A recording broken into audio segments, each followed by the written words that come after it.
नाज़रीन, मांझंद वेझो वेन ऐं ट्रक विच में ख़ौफ़नाक हादसे में फ़ौतियुनि जो अंग वधी 15 थी वियो आहे। इन हवाले सां अपडेट करे रहियो आहे रिपोर्टर यूसुफ उमराणी। जी यूसुफ, तफ़सीलात खां आगाह कजो।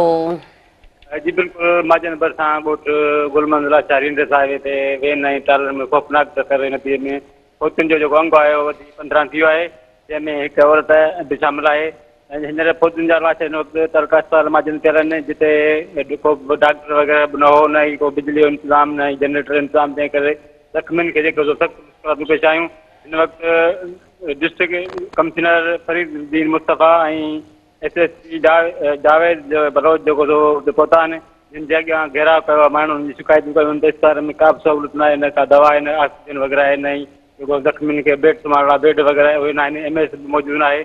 ऐं हिकु हंगामो बि थियो आहे। उन करे DC जाम थियो जेको साहिबनि सां ॻाल्हाईंदे रवाईंदे चांहिवार ते वञण लाइ चई गाॾियुनि ते रवानो थी वियो आहे।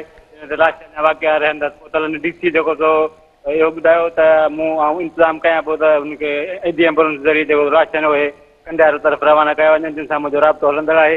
वधीक हुन चवण खां रवां जेको सो रवानो थी वियो आहे। हिन वक़्तु हंगामी हालतूं आहिनि, माजन में तमामु शहरी पहुची विया आहिनि, जिन लाशनि जे मथां अजर पाणी वग़ैरह जो बंदोबस्तु कयो आहे।